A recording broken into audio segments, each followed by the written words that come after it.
నమస్తే. ఇన్నాళ్ళు నన్ను సపోర్ట్ చేస్తూ, ఎంకరేజ్ చేస్తూ మీ ప్రేమని నాకు అందిస్తున్న ప్రతి ఒక్కరికి కృతజ్ఞతలు. అలాగే ఈ వీడియో కూడా ఖచ్చితంగా మీకు ఉపయోగపడుతుంది. లైక్, షేర్ అండ్ సబ్స్క్రైబ్ చేసి మీ సపోర్ట్‌ని నాకు అందించండి. అలాగే ఈ వీడియో పట్ల మీకున్న అభిప్రాయాన్ని కామెంట్ సెక్షన్‌లో కామెంట్ చేసి తెలియజేయండి. ఇప్పుడు వీడియోని చూద్దాం. నమస్తే. Welcome to our channel. నేను పద్మిని. ప్రస్తుతంతో పాటు ప్రముఖ ఆధ్యాత్మికవేత్త, వాస్తు జ్యోతిష పండితులు కేఎస్ఆర్ గారు ఉన్నారు. మాట్లాడదాం. సార్ నమస్తే సార్. సార్ జూలై మాసం ప్రారంభం కాబోతోంది. సో జూలై మాసం ప్రారంభంతోటే రకరకాల గ్రహరీత్యా కూడా మార్పులు ఉన్నాయి. శని వక్రగతి అనేది జరగబోతోంది. సుమారు 4.5 నెలల పాటు శని వక్రగతి ఉండబోతోంది. అలాగే బుధుడు కూడా మారబోతున్నారు.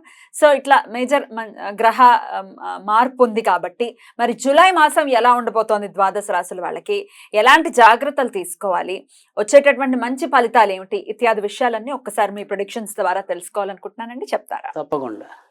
ఇక్కడ జూలైలోకి వచ్చేప్పటికి ఏంటంటే మనకి ముఖ్యంగా మనకి జూన్లోనే ఇంచుమించుగా జూలై దాకా ఆగక్కల్లా జూన్ 29కి వచ్చేప్పటికి జూన్ 29కే బుధుడు రాశి మారుతాడు. బుధుడు మారుతున్నారు. అదే రోజు వక్రగతి కూడా శనిది ఇంచుమించు 30వ తారీఖు అదే ఒక రోజు అటు ఇటుగా అనుకోండి. కొంతమంది లెక్కలు ఒక ప్రకారం, కొంతమంది లెక్కలు ఒక ప్రకారంగా ఏదైనా ఒక రోజు అటు ఇటుగా శని కూడా వక్రగతిలోకి రావటం అనేది ఉంటుంది. అయితే కొంతవరకు మనకి ఏంటంటే అది అదృష్టమైన దురదృష్టమైన ఏంటంటే శని వెనక రాశిలోకి వెళ్ళడు.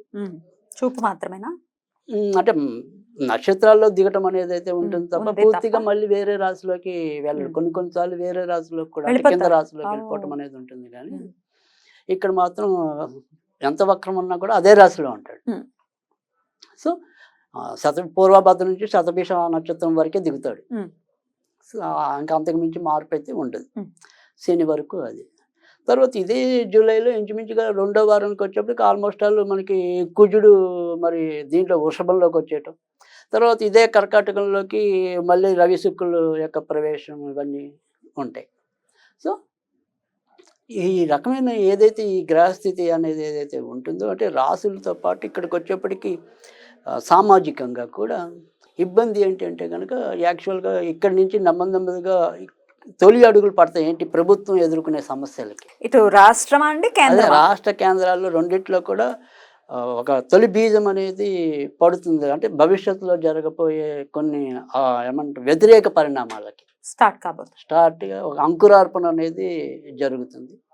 తర్వాత రెండోది వచ్చేప్పటికి ఏంటంటే ఇక్కడ వ్యక్తిగతంగా వచ్చేప్పటికి ఏంటంటే ముఖ్యంగా ఈ సో ముఖ్యంగా ఇది పూర్వభాద్రలో వెనక్కి రావటం అనేది ఉంటుంది. కాబట్టి ముఖ్యంగా ఈ కుంభరాశిలో కూడా పూర్వభాద్ర నక్షత్రం వాళ్ళు కొంత గడ్డు స్థితిని ఎదుర్కొనే అవకాశాలు అయితే ఎక్కువ కనిపిస్తున్నాయి. అయితే ఇప్పుడు మనం ఒక్కొక్క రాశి గురించి అలాగో చెప్పుకుంటాం. దానికి పరిహారాలు కూడా ఉంటాయి కాబట్టి భయపడాల్సిన అవసరం లేదు. రైట్. మరి మేష వృషభ రాశుల వాళ్ళకి ఈ జూలై మాసం ఎలా ఉండబోతోందండి? సో ముఖ్యంగా మేష రాశి వారికి కనుక చూస్తే ఈ జూలై 2వ వారం నుంచి వీళ్ళకి ఎక్కువ మంచి ఫలితాలు ఉంటాయి. ఎందుకంటే అక్కడి నుంచి మనకి జూలై నుంచి వచ్చేప్పటికి ఏంటంటే ఇంచుమించుగా చతుర్థంలోకి గ్రహాలు మంచివి రావటం అనేది ఉంటుంది. తర్వాత రెండో దాంట్లోకి వచ్చేప్పటికి ఏంటంటే కుజుడు అంటే రాశ్యాధిపతి కుజుడు కదా. సో ఆ కుజుడు గురుడికి వచ్చి చేరటం అనేది, కుజుడు అత్యంత మిత్రులు అవటం అనేది ఒకటి. సో అందుకని ఆర్థికంగా ఎదగడానికి ఏవైతే ప్రయత్నాలు ఉంటాయో ఆ ప్రయత్నాలు సానుకూలం అవటం అనేది మేషరాశి వారికి ఎక్కువ సాధ్యమవుతుంది. తర్వాత వ్యాపారం చేసినా ఉద్యోగం చేసినా ఎంతో కొంత అక్కడ అభివృద్ధి అయితే తప్పకుండా ఉండటం అనేది కూడా ఉంటుంది. ఇక స్వతంత్ర వృత్తుల్లో ఉన్న వాళ్ళైతే మాత్రం ఒకంత ఇబ్బంది పడటం అనేది, అంటే కంటిన్యూగా గ్రోత్ అనేది కొద్దిగా ఉండదు. సో తరచు అప్ అండ్ డౌన్స్ ఎదుర్కోవటం అనేది కనిపిస్తుంది. ఇక ఇందులో ఏదైనా మనకి మేష రాశికి ఉండే వ్యతిరేక ఫలితాల్లో ఏదైనా చెప్పవలసి ఉంటే కనుక అది కొంతవరకు ఆరోగ్యపరమైనవే వస్తాయి. సో ముఖ్యంగా ఏదైతే మనకి ఈ చతుర్థంలో ఉండేప్పటికీ శుక్రుడు, తర్వాత బుధుడు, తర్వాత రవి అనుకోండి, తర్వాత వచ్చే గ్రహాలు ఈ ముగ్గురు కూడా ఇందులో మనకి వచ్చేప్పటికి ఏంటంటే ఈ బుధుడు అనేవాడు మేషరాశి వారికి ఎక్కువ ఇబ్బంది కలిగించడం అనేది ఉంటుంది. బుధ కుజులకి పడదనా? ఇప్పుడు నా చతుర్థంలోకి వచ్చేప్పటికి అంటే ఇక్కడ కుజుడికి బుధుడికి పడదు. తర్వాత 4వ ఇంట్లో బుధుడు మరీ అంత మంచి ఫలితాలు ఇవ్వడు ఇన్ జనరల్ గా కూడా ఏ రాశి నుంచి చూసినా. సో అందుకని అక్కడికి వచ్చేప్పటికి ఏంటంటే కొద్దిగా గృహ సంబంధించిన విషయాల్లో కొంతవరకు ఇబ్బందులు పడటం అనేది. సో ఏదైనా సరే ఇంటికి సంబంధించిన వ్యవహారాలు ఉంటే సాధ్యమైనంత వరకు ముందు వారం అంటే ముందు సగభాగంలో పూర్తి చేసుకోవాలి. తర్వాత సగభాగం అంతా కూడా కొంతవరకు ఇంటి విషయాలు బాగుండవు కానీ మిగతా విషయాలు బాగుంటాయి. సో ఆర్థికంగా ఎదుగుదల ఇందాకని చెప్పాను, అవన్నీ కూడా బాగుంటాయి. సో మేషరాశి వారు ఈ నెలలో చేయవలసింది ఏంటంటే ప్రధానంగా చెప్పాలంటే కనుక ఖచ్చితంగా సుబ్రహ్మణ్యుడిని ఆరాధించాలి. సో సుబ్రహ్మణ్య స్వామికి సాధ్యమైనంత వరకు కూడా చందనంతో అంటే వీళ్ళు స్నానం చేసే నీటిలో చందనం కలపటం కానీ, లేదా సుబ్రహ్మణ్య పొటాలు ఉంటే కనుక కొద్దిగా చందనం దిద్దటం కానీ, విగ్రహాలు ఉంటే విగ్రహాలు. సో అలా చేస్తే కనుక ఖచ్చితంగా వాళ్ళకి మంచి ఫలితాలు రావటం అనేది ఉంటుంది. శని వక్రగతికు మరి మేషరాశి వారికి ఎట్లాంటి రిజల్ట్స్ ఇస్తుందండి? అసలు మామూలుగా మేషరాశి వారికి ఏంటంటే శని ఎప్పుడు కూడా కొంతవరకు నెగిటివ్ అనేది ఉంటుంది. అందులో శని కూడా ఇలానే చూస్తారు. రైట్, అందుకని ఇక్కడ శత్రు బాధలు పెరగటం అనేది ఉండొచ్చు. కానీ ఈ శత్రువులు అనే వాళ్ళు మనం ఇందాక చెప్పుకున్నట్టుగా ఎక్కడో ఉండరు, శత్రువులు ఇంట్లోనే ఉంటారు అన్నట్టు. ఇంట్లో నుంచే వస్తాయా? ఇంట్లో నుంచే తగాదాలు ఎక్కువ రావటం అనేది ఉంటుంది. పైగా ముఖ్యంగా ఎవరైతే కొద్దిగా 60+ ఉంటారో వాళ్ళతో సమస్యలు అధికం అవటం అనేది. అంటే శని అనేవాడు ఇక్కడ ముసలి వాళ్ళని సూచిస్తే, బుధుడు అనేవాడు రోగాలను సూచిస్తే, సో దానివల్ల కూడా ఇంట్లో పెద్దవాళ్ళు ఉంటే వాళ్ళకి కూడా అనారోగ్య సమస్యలు పెరగటం అనేది ఉంటుంది. సో అందుకని ఎలా చూసినప్పటికీ కూడా కుజుడిని ఆరాధిస్తే మంచి ఫలితాలు రావటం అనేది ఉంటుంది. మరి వృషభ రాశి వారికి జూలై మాసం ఎలా ఉండబోతోందండి? వృషభ రాశి వారికి అయితే కనుక ఇంకా ఎక్కువ మంచి ఫలితాలు వచ్చే పరిస్థితులు అయితే కనిపిస్తున్నాయి. ఎందుకంటే తృతీయంలో సాధారణంగా గోచారరీత్యా ఏ గ్రహాలు ఉన్నా కూడా అవి ఎక్కువ మంచి ఫలితాలు ఇవ్వటం అనేది ఉంటుంది. పైగా లగ్నంలోని గురుడును కుజుడు కలవటం, తర్వాత వచ్చేప్పటికి ఏంటంటే శని కూడా వీళ్ళకి మేలు చేసే గ్రహం అయి ఉండి ఆయన ఇప్పటికే మరి రాజ్యస్థానంలో సంచారం చేయటం అనేది అయితే కనిపిస్తుంది. తర్వాత లాభస్థానంలో మరి రాహు ఉన్నాడు, పంచమంలో కేతు ఉన్నాడు. ఎలా చూసినప్పటికీ కూడా కొంతవరకు వృషభ రాశి వారికి అయితే కనుక ఎక్కువ ఫలితాలు రావటం అనేది అయితే ఉంది, మంచి ఫలితాలు. సో తర్వాత రెండోది ఏంటంటే ఏదైనా సరే ఈ వృషభ రాశి వాళ్ళు కొంతవరకు జాగ్రత్తగా పడాల్సింది ఏదైనా ఉంది అంటే కనుక కొద్దిగా సంతాన విషయంలో మాత్రం కొద్దిగా జాగ్రత్తగానే ఉండాలి. అంటే ఏమంటాం, పుట్టిన సంతానము కానీ వాళ్ళకి ఏంటి జాగ్రత్త? రైట్, ఏ విధంగా జాగ్రత్త పడాలి అంటే కనుక వీళ్ళకి తరచు ఏమైనా సరే ఇప్పుడు అనారోగ్య సమస్యలు వచ్చే అవకాశాలు ఎక్కువ ఉంటాయి.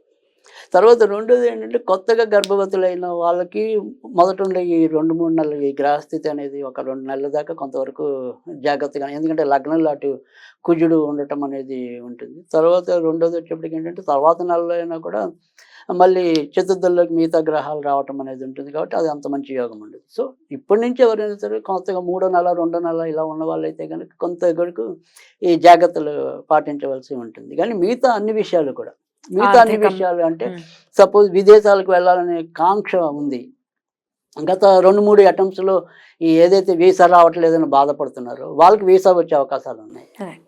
తర్వాత రెండోది వచ్చేప్పటికి ఏంటంటే ఎవరికైతే ఇప్పటిదాకా దగ్గరదాకా వచ్చి ఫలితాలు ఆగిపోతున్నాయో, ముఖ్యంగా మనకి సినిమా పరిశ్రమ వాళ్ళు ఎప్పుడు కూడా మనం వింటూ ఉంటాం, ఈ ముఖ్యంగా ఈ రియల్ ఎస్టేట్ వాళ్ళు ఒక్క ఛాన్స్ అంటే ఆ ఛాన్సులు ఇప్పుడు వీళ్ళకి అందే అవకాశాలు అయితే కనుక ఎక్కువ ఉంటాయి. అయితే ఈ నెలంతా కూడా వీరు సాధ్యమైనంత వరకు ఇంకా మంచి ఫలితాలు పొందాలి అంటే కనుక దుర్గాదేవిని ఆరాధిస్తే మాత్రం చాలా మంచి సుపరిణామాలు చోటు చేసుకునే అవకాశాలు అయితే ఉంటాయి. సింపుల్గా మంగళవారం పూట ఈ దుర్గాదేవికి సంబంధించినంత వరకు అంటే పులిహార కానీ గారెలు కానీ ఇంట్లో ఓపుకున్న వాళ్ళు పెడితే అది చాలా మంచి ఫలితం ఇస్తుంది.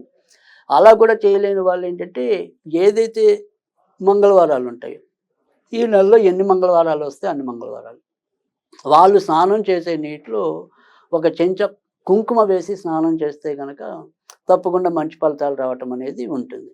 తర్వాత ఇవి కూడా చేయలేము అనుకుంటే గనక పొట్టు మినప్పప్పు ఉంటుంది కదా, చాయ్ మినప్పప్పు కాదు.